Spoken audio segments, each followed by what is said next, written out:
नमस्कार जन उत्तराखंड में आप सभी का स्वागत है। मैं हूं प्रभात। सबसे पहले हेडलाइंस।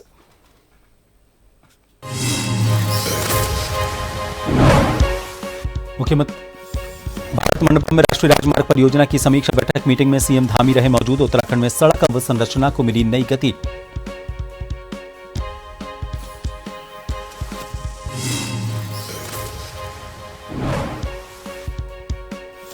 अंकिता भंडारे हत्याकांड सल्ट में कांग्रेस ने निकाली जन आक्रोश रैली। सीबीआई जांच और दोषियों पर सख्त कार्रवाई की मांग।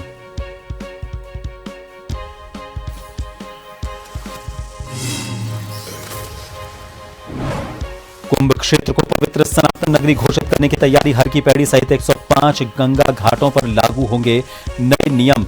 गैर हिंदुओं के प्रवेश पर लगेगा प्रतिबंध।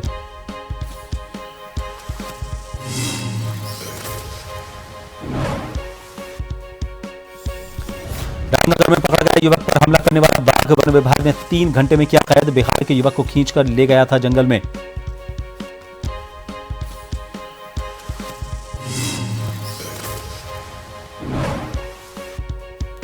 और उत्तराखंड के 7 शहरों में पारा 0 से नीचे। 5 जिलों में होगी बारिश और बर्फबारी। मैदानी जिलों में कोहरे का येलो अलर्ट।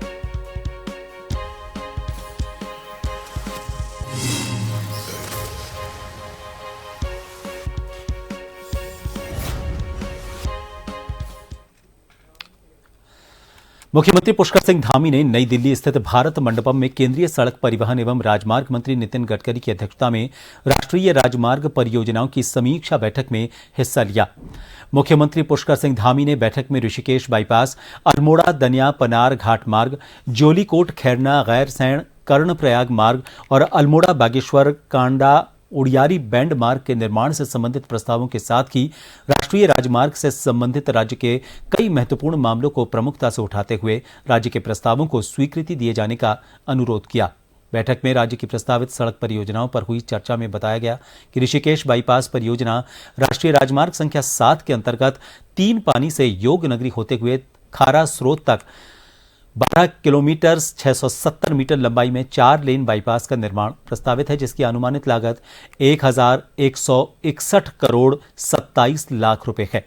इस परियोजना के अंतर्गत 4 किलोमीटर 876 मीटर लंबाई में 3 हाथी कॉरिडोर हेतु एलिवेटेड मार्ग, चंद्रभागा नदी पर 200 मीटर लंबा सेतु और रेलवे पोर्टल पर 76 मीटर लंबाई का आरओबी प्रस्तावित है। इसके अतिरिक्त रेलवे क्रॉसिंग पर 318 करोड़ रुपए की लागत से 76 मीटर लंबाई का आरओबी प्रस्तावित किया गया है, जिससे नेपाली फार्म से ऋषिकेश नटराज चौक तक यातायात निर्बाध हो सकेगा।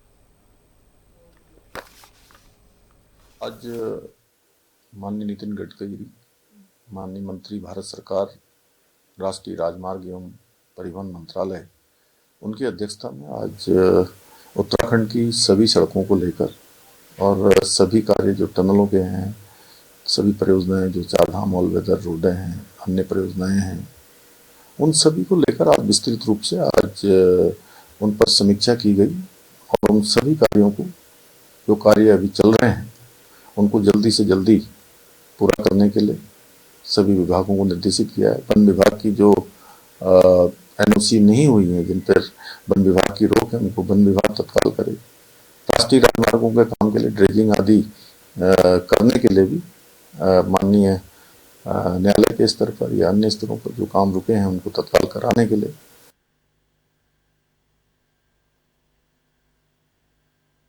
हत्याकांड को लेकर उत्तराखंड में मचे सियासी घमासान के बीच राज्यसभा सदस्य नरेश बंसल ने प्रेस वार्ता कर सरकार का पक्ष रखा। उन्होंने कहा कि प्रदेश सरकार इस मामले में निष्पक्ष जांच के लिए पूरी तरह प्रतिबद्ध है। बंसल ने स्पष्ट किया कि सरकार ने ही एसआईटी का गठन किया और पीड़िता के माता पिता की सलाह पर विशेष लोक अभियोजक नियुक्त किया। उन्होंने विपक्ष पर निशाना साधते हुए कहा, यदि कोई नए तथ्य सामने आते हैं तो सरकार सीबीआई जांच कराने से भी पीछे नहीं हटेगी। सरकार का उद्देश्य केवल दोषियों को कड़ी सजा दिलाना है।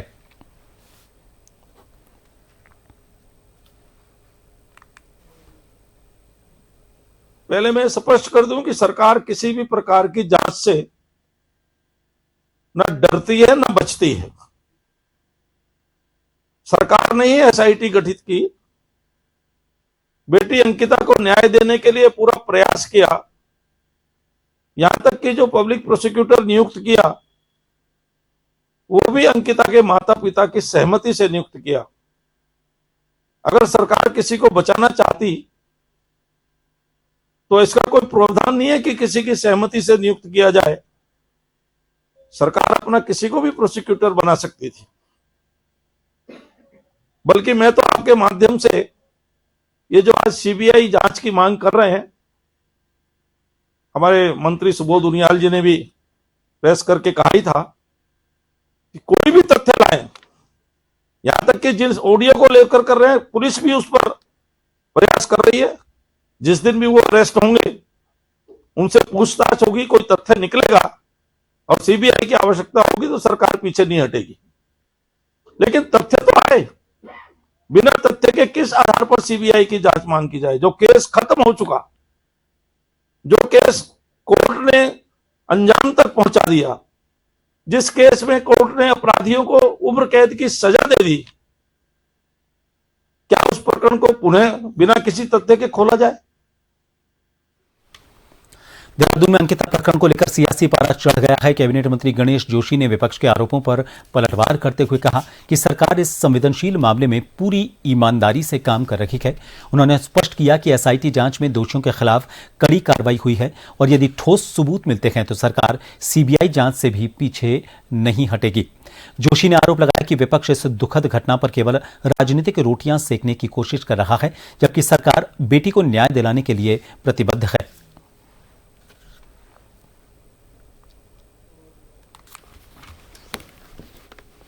अगर आपने देखा होगा, कल सुबोध जी ने सरकार के सत्ता पक्ष रखा और सुबोध जी ने कहा कि अगर आपके पास कुछ, क्योंकि एसआईटी का ये मानना है कि उसमें कोई, जो एसआईटी ने जांच की और जिसके बाद उन लोगों को सजा हुई, तो उन्होंने कहा कि अगर आपके पास ऐसा कोई है तो अब वो दीजिएगा, आवश्यकता होगी तो सीबीआई कराएंगे। सरकार कहाँ भागे? सरकार तो अपनी जिम्मेदारी ईमानदारी से निभा रही है। विपक्ष इससे पॉलिटिकल मैच लेना चाहता है। मेरा ये कहना है, वो हमारी बेटी थी, तो जो भी हुआ बहुत दुर्भाग्यपूर्ण था, बहुत ही निंदनीय था और सरकार ने कह दिया कि सीबीआई की जांच की आवश्यकता होगी तो सीबीआई भी होगी। अंकिता भंडारी हत्याकांड को लेकर पूरे प्रदेश में बवाल मचा हुआ है। प्रदेश की राजनीति गर्मा गई है। अंकिता हत्याकांड मामले में चंपावत जिले के लोहाघाट में भाजपा ने कांग्रेस पर घटिया राजनीति का आरोप लगाया। नगर मंडल अध्यक्ष गिरीश कुमार और चंद्रकला मेहरा के नेतृत्व में मीना बाजार चौराहे पर कांग्रेस का पुतला दहन करते हुए जमकर नारेबाजी की गई।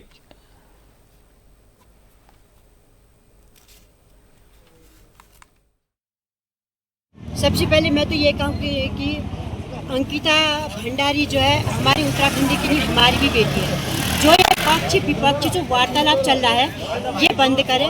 लेकिन उत्तराखंड सरकार ने जहाँ तक हो सकता है उसको न्याय दिलाया है। जिस पर भी आरोप लगा उसको पार्टी से निष्कासित करा और सीबीआई जांच बिठा रखी है। अब लेकिन विपक्ष के पास कोई मुद्दा नहीं है तो वो ये कह रही है कि एसआईटी की गठित करवा, जबकि एसआईटी का उसमें बयान लिया था, महिला पुलिस कर्मियों को भी उसमें रखा गया था।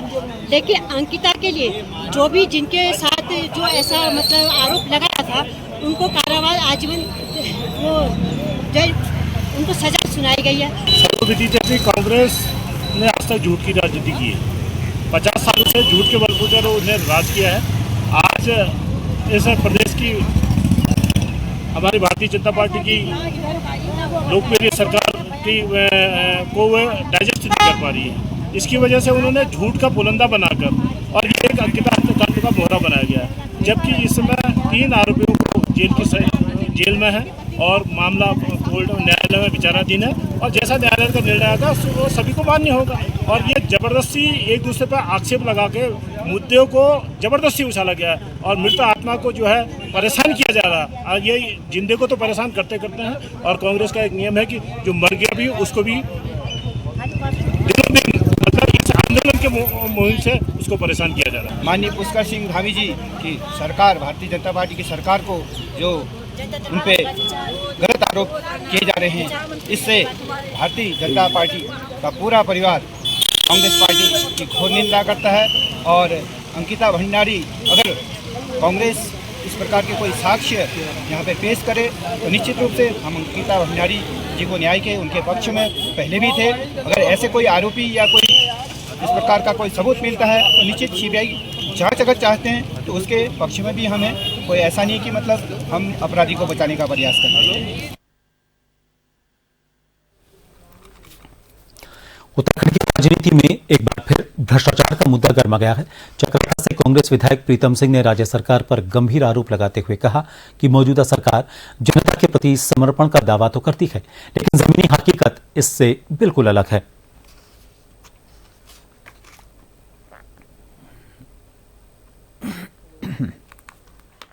बिल्कुल पूरी तरीके से जनता के प्रति समर्पित किया है।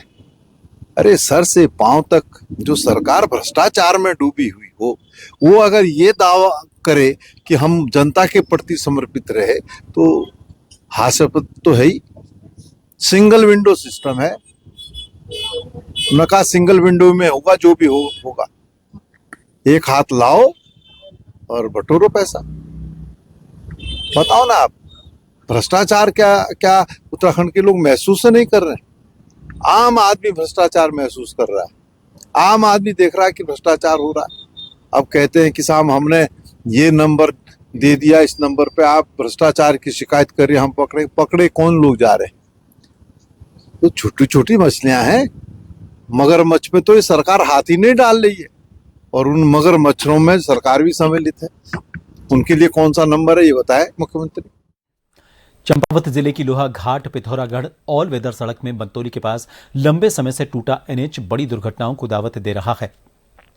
क्षेत्रवासियों ने बताया कि 1 साल से भी ज्यादा वक्त हो गया है, लेकिन एनएच विभाग के द्वारा इस स्थान में टूटी हुई सड़क को ठीक नहीं किया गया। इस कारण यहां पर कभी भी कोई बड़ा हादसा हो सकता है। यूकेडी के केंद्रीय मंत्री राजेंद्र पुनेठा और लोगों ने कहा कि मोड़ के तुरंत बाद ही सड़क टूटी हुई है और नीचे सैकड़ों फीट गहरी खाई है।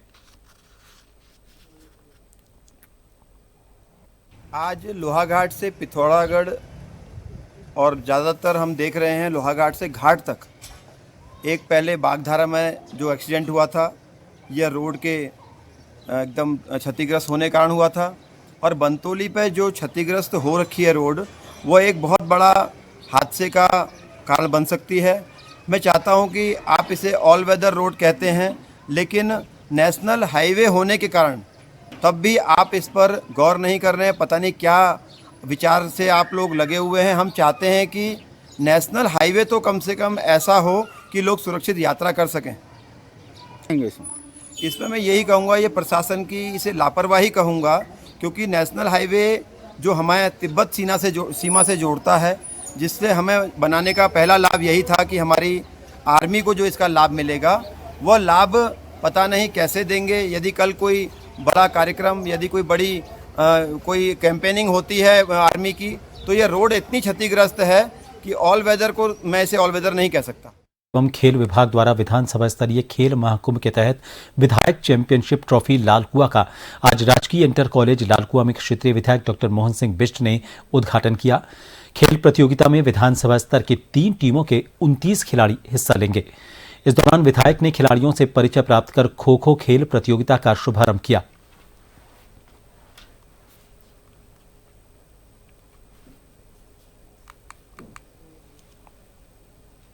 जो है परंपरागत खेलों में आगे आना चाहते हैं, उनके लिए पहले न्याय पंचायत स्तर पर प्रतियोगिता हुई और वहाँ जो विजयी टीमें रही हैं वो आज विधानसभा स्तर पर यहाँ पर लालकुआ में खो खो प्रतियोगिता में प्रतिभाग कर रही है। इसके बाद संसदीय स्तर पर होना है, उसके बाद फिर प्रदेश स्तर पर कार्यक्रम होना है। तो उन खिलाड़ियों को आगे बढ़ाने के लिए परंपरागत खेलों में लोग आगे आएँ, उनके लिए हमारी सरकार का एक प्रयास है जिसमें विभिन्न प्रकार के पुरस्कार दिए जाते हैं। क्योंकि विधानसभा स्तर पर एक ही कार्यक्रम होना है, लेकिन मैंने कहा कि मेरी विधानसभा थोड़ा लंबी बड़ी है, तो इसलिए 2 कार्यक्रम किए जाए। तो इसलिए एक कार्यक्रम आज खो खो प्रतियोगिता का लालकुआ नगर में आयोजित किया गया है। कल को बाकी पिट्ठू और जो अन्य प्रतियोगिताएं हैं वो अंतर्राष्ट्रीय स्टेडियम गोलापार में होंगी। ये विधानसभा स्तरीय प्रतियोगिता का आयोजन आज युवा कल्याण विभाग द्वारा किया जा रहा है। तो विधानसभा लालकुआ का हमने आज उद्घाटन किया जीएससी लालकुआ से। इसमें जो खेल है न्याय पंचायतों के 4 न्याय पंचायतें लालकुआं विधानसभा के अंदर आ रही हैं, उनकी टीम आई हुई है न्याय पंचायत स्तर से चयनित होकर। और 2 अलग से गेम जो है वॉलीबॉल और क्रिकेट, उनका वो डायरेक्ट विधानसभा स्तर पर गेम होना है, तो उनका आज हम पंजीकरण सत्यापन कर रहे हैं। उत्तराखंड में कानून व्यवस्था की स्थिति को लेकर सियासी तापमान लगातार बढ़ता जा रहा है। कांग्रेस प्रदेश प्रवक्ता गरिमा दासोनी ने प्रदेश की कानून व्यवस्था पर गंभीर सवाल खड़े किए। सत्तारूढ़ भारतीय जनता पार्टी पर उन्होंने तीखा हमला बोला। उन्होंने कहा कि राज्य में हालात इतने खराब हो चुके हैं कि कानून व्यवस्था पूरी तरह वेंटिलेटर पर है। आरोप लगाया कि पुलिस प्रशासन जनता की सुरक्षा छोड़कर नेताओं की परिक्रमा और वीआईपी ड्यूटी में व्यस्त है, जिसका सीधा नुकसान आम लोगों को हो रहा है। गरिमा दासोनी ने भर्ती घोटालों का जिक्र करते हुए कहा कि इन घोटालों ने लाखों युवाओं के भविष्य को अंधकारमय कर दिया है और इसमें भाजपा से जुड़े नेताओं की भूमिका रही है। इसके साथ ही उन्होंने दुष्कर्म, हत्या और अन्य गंभीर अपराधों के मामलों का हवाला देते हुए ये आरोप लगाया कि नामजद आरोपितों को राजनीतिक संरक्षण मिल रहा है। कांग्रेस ने कहा कि एक के बाद एक सामने आ रहे प्रकरण राज्य की छवि को नुकसान पहुंचा रहे हैं और अब भाजपा को आत्ममंथन करते हुए नैतिक जिम्मेदारी लेनी चाहिए।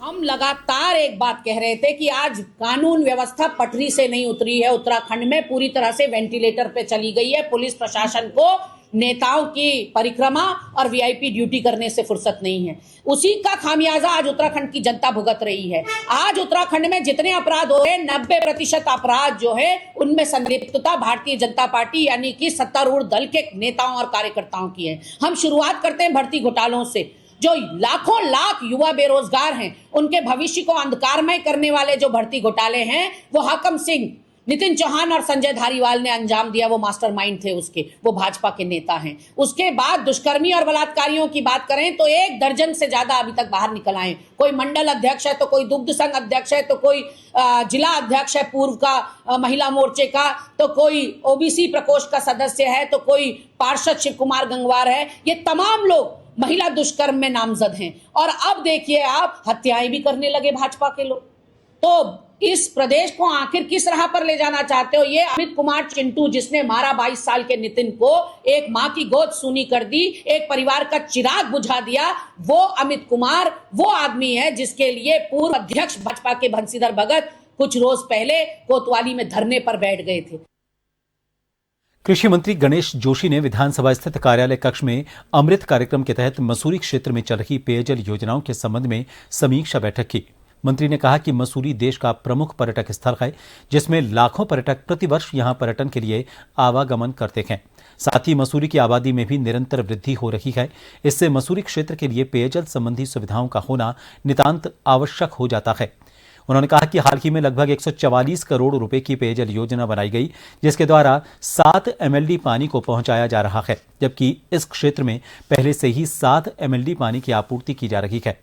उन्होंने कहा कि फिर भी मसूरी क्षेत्र में पानी की आपूर्ति को लेकर आए दिन अनियमितता ही सामने आ रही है।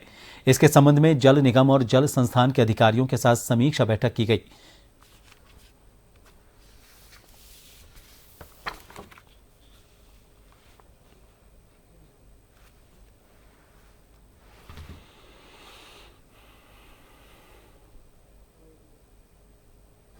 मसूरी देश का एक प्रमुख पर्यटक स्थल है। लाखों टूरिस्ट यहाँ पर आता है। मसूरी की आबादी भी डे बाय डे बढ़ती जा रही है। आज लगभग 30,000 की आबादी मसूरी की हो गई है। और वहाँ की पेयजल की समस्या के समाधान के लिए हम 144 करोड़ की एक पेयजल योजना यमुना से पंपिंग लेकर आए थे, जिससे 7 MLD पानी मसूरी को और मिलना शुरू हो गया। लेकिन मुझे जानकारी मिली कि कई क्षेत्रों में पानी की समस्या अभी तक बनी हुई है। मैंने आज अधिकारियों को यहाँ पर बुलाया। मैंने उनसे सवाल किया, जब 7 MLD पानी पहले आपको मिलता था, उसमें पर्याप्त होता था, और आज 7 MLD पानी और मिलने के बाद भी लोगों को पानी नहीं मिल रहा है, तो इसका मतलब डिस्ट्रीब्यूशन सिस्टम में कहीं ना कहीं कमी है। हमने उनको रिश्वत किया है कि 15 दिन के अंदर मौके पर जाकर हर वार्ड में, हर गली में जाकर इसको आप चेक करेंगे और ये सुनिश्चित करेंगे कि जब पर्याप्त पानी है तो लोगों को पानी के जो है पानी मिले। उत्तराखंड में साल 2025 के दौरान एसटीएफ ने संगठित अपराध के खिलाफ बड़ी और प्रभावी कार्रवाई की। वाल्मीकि गैंग के मुख्य आरोपितों मनीष उर्फ बॉलर, हसन जैदी और शेर सिंह की गिरफ्तारी के साथ साथ चीनू पंडित गैंग के 2 शूटरों को हथियारों के साथ पकड़ा गया। आरोपितों से 3 पिस्टल, 1 तमंचा और 12 कारतूस बरामद किए गए। इसके अलावा अंतर्राष्ट्रीय हथियार गैंग के खिलाफ महाराष्ट्र पुलिस के साथ संयुक्त कार्रवाई की गई, जिसमें 17 अवैध हथियार जब्त किए गए और कामरान नाम के आरोपी को गिरफ्तार किया गया। राज्य भर में पाकिस्तान क्षेत्र से आने वाली जरी पिस्टल समेत 20 पिस्टल, 2 तमंचे, 24 मैगजीन और 63 कारतूस की रिकवरी भी की गई। नशे के कारोबार और नकली दवाइयों के खिलाफ भी एसटीएफ ने बड़ी कार्रवाई की। सेलाकुई और हरिद्वार में नकली दवाई बनाने वाली 6 फैक्ट्रियां सील कर 12 आरोपितों को गिरफ्तार किया गया, जिनके करीब 14 करोड़ रुपए की संपत्ति जब्त की गई। पिथौरागढ़ में एमडीएमए की अंतर्राष्ट्रीय लैब को बस्ट कर 7 किलो 600 ग्राम ड्रग्स बरामद की गई, जिसकी कीमत करीब 12 करोड़ रुपए आंकी गई। इसके अलावा लक्ष्मण झूला में पहली बार सिंथेटिक ड्रग एमडीएमए और उधम सिंह नगर में 800 ग्राम हेरोइन की बड़ी खेप पकड़ी गई। एसटीएफ ने पहली बार पीआईटी एनडीपीएस के तहत 31 मामलों को शासन को भेजा। साथ ही वाइल्ड लाइफ अपराधों में भालू के पित्त और हाथी दांत की तस्करी पर भी कार्रवाई की गई। फरार इनामी अपराधी समेत कुल 18 इनामी बदमाशों को गिरफ्तार किया गया। तो इसमें जो है हम लोग उत्तराखंड में जो 2025 हमारा जो साल गया है, इसमें हमने जो है एसटीएफ में जो है कुछ बड़ी उपलब्धियां जो 2025 की रही। तो इसमें जो ऑर्गेनाइज्ड गैंग है जो हमारे स्टेट के जो 2 मेन, एक तो वाल्मीकि गैंग है जिसमें 2-3 मुख्य जो है वो गिरफ्तारियां की गई, जिसमें जो है मनीष उर्फ बॉलर था और उसके बाद हसन जैदी है, शेर सिंह है। तो इन लोगों की जो है वाल्मीकि गैंग में कुछ गिरफ्तारी हुई। फिर चीनू पंडित गैंग इसमें 2 शूटरों को असलहों के साथ गिरफ्तार किया गया, 2 शूटर, जिसमें जो है शूटरों से जो है 3 पिस्तल, 1 तमंचा, 12 कारतूस भी बरामद की है। तो चीनू पंडित गैंग और जो है वाल्मीकि गैंग, इस पे कार्रवाई हमारी अच्छी हुई। उसके बाद जो राज्य में जो असलहों का है, ये भी इस पे अच्छी कार्रवाई असलहों के क्षेत्र में हुई, जिसमें लगभग 20 पिस्तल जो कि जो है ये जर्मन के जो पिस्तल होते हैं जिनके पाकिस्तान इस एरिया से आते हैं, तो इसमें 20 पिस्तल जो है, 2 तमंचे, इसके अलावा जो है 24 मैगजीन और 63 जो है जिंदा कारतूस, ये सब रिकवरी जो है राज्य में की गई। अंतर्राष्ट्रीय असला गैंग भी जो है, जो महाराष्ट्र पुलिस के साथ एक जॉइंट रेड जो है हमने की थी, जो वाइल्ड लाइफ के लिए जो 17 असले पकड़े थे उसमें। तो ये भी एक अच्छा गैंग था, अंतर्राष्ट्रीय गैंग था। कामरान जिसको यहाँ पे अरेस्ट किया गया था।